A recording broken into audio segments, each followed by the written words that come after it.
promise. But I wanted them to be, they went in and talked with our 10th grade last week. And I wanted them to give a real picture of what IB was about, because that is the program that, like I said, many parents and students do not understand. So I've asked them if they will come again. If you guys will stand up here. This is Dylan Michael over here. Sorry, ladies first. She has two older sisters who have participated in the IB program, so she has seen it from a younger age, moving into it, and also seeing what it has provided for her sisters upon graduating. Dylan Sharper is another one of our students. He participates in sports. He also does a lot of singing and things at night that takes away from his time, and he's my one that really does not have a lot of time. And so he kind of has that perspective and the perspective of not participating in all of the typical courses that many of our students take before entering IB. So I asked them to please come tonight and talk and give you a real understanding and a real good idea of what really happens in those courses. So if you'll please welcome my two. Like you said, I'm Dylan, and I want to take a step back and talk about intellect for a second. Yeah. Is this good? Can y'all hear me now?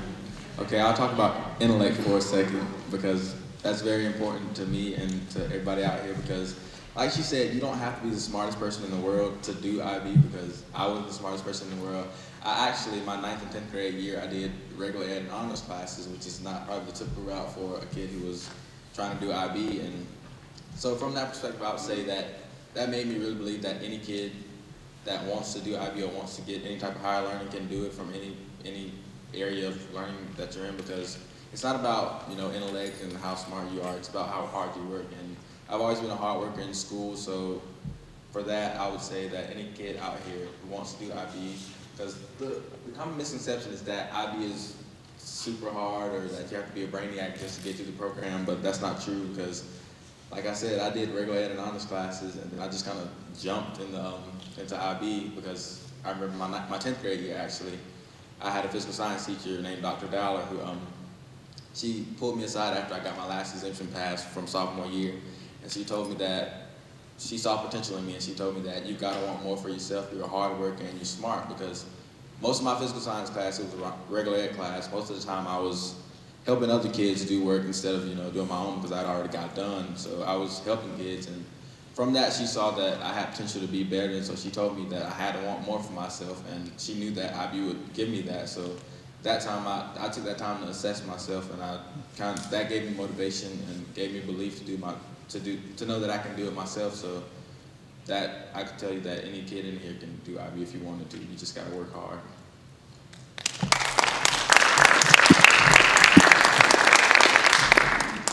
Just to kind of go off what he was saying, I think I took a very different route with him. My 9th and 10th grade year, I was in AP classes and honors classes, so I always have considered myself a more analytical and more concrete thinker. But getting into the IB program, we have a very wide variety of students, so we have very creative and abstract thinkers, and some of us are analytical and concrete thinkers.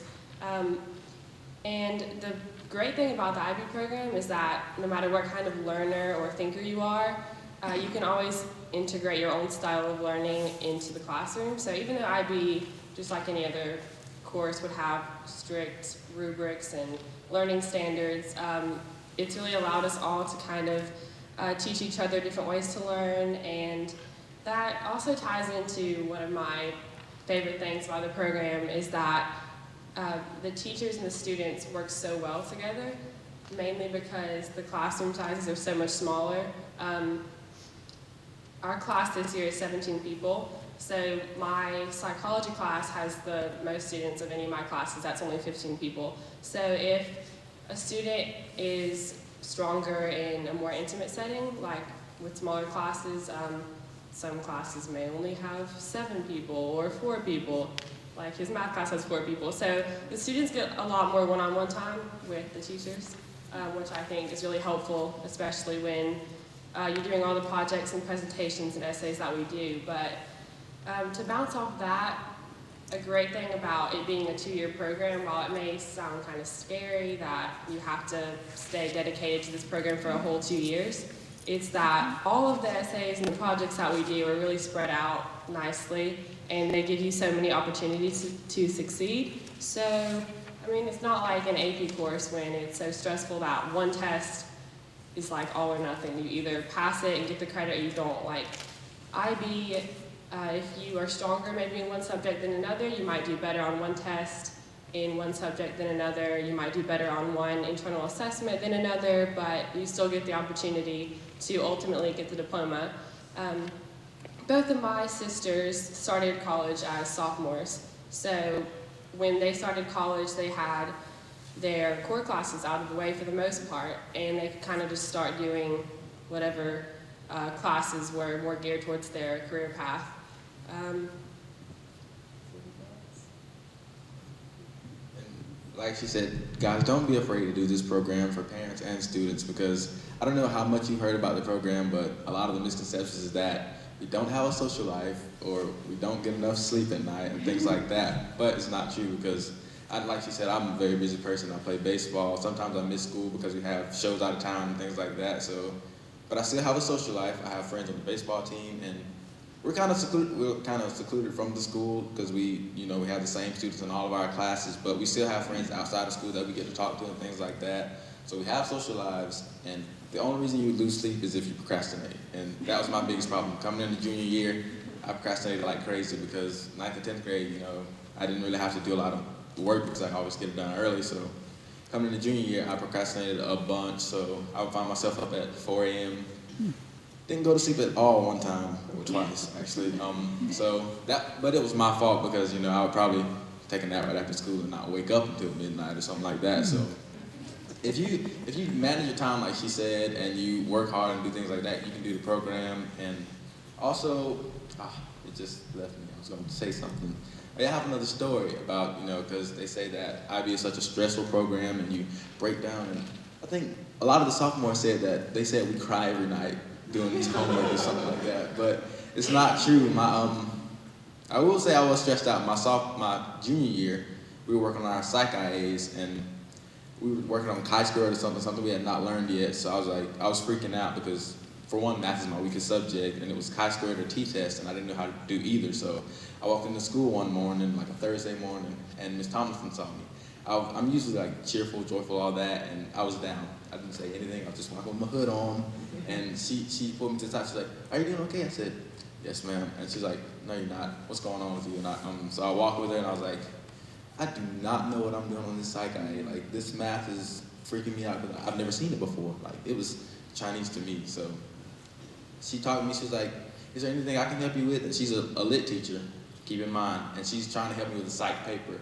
So that just goes to show you that these teachers are here to help you in any way they can. So she got me with my psych teacher, and from that day, I was working with my psych teacher during class and after school if I needed to, because they were here to help me succeed. And most of the teachers in IB are probably want to see you succeed more than sometimes you want to see yourself, and I think that's real good, because when you find yourself stressed out and not doing so good in a certain subject or something, they're there to help you, and they're gonna push you even when you feel like you can't do it yourself. So that's the good thing about IB. It's more like a family more than just a school or something like that, because all of us are good friends.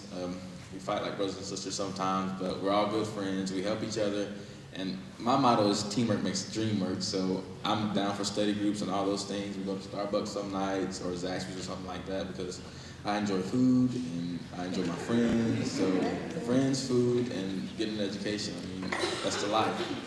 And also, I have another story of a guy. He also played baseball, football, and he did IB, and he's off at Georgia State now. And what surprised me is that he's a freshman, and he's already doing an internship at Emory University, which is, you don't really get that from a lot of freshmen. And his lecture hall for microbiology is about 200 people. So, out of there, he said there's only 3 kids in IB, and the rest are AP or regular or honors kids.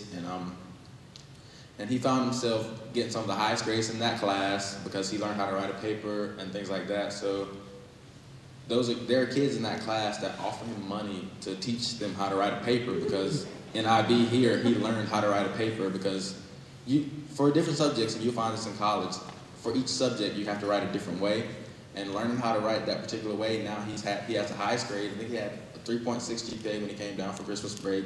And these are kids that are offering him money for them to teach him how to write a paper. So if you're worried about, your kid having spending money in college, IB can get you a little money in your pocket too. So that's one way to do it. But just to get back to seriousness, stress is gonna come with anything you do, but just know that it's not gonna overwhelm you, and you're not gonna want to drop. And for me, I don't know how, but I don't stress about a lot of things anyway, because I have different things I can put my mind to. I enjoy music a lot, so sometimes I study and listen to music, but the stress is gonna come, but it's not gonna overwhelm you, and just understand that you have people that are gonna help you. And this program is probably the best thing you can do in high school, because just like I said with the guy who's at Georgia State now, you're doing college things in high school, so the transition from high school to college is not gonna be scary at all. It's just like, I'm going to another course that I've already been doing for 2 years, so, that's how it is.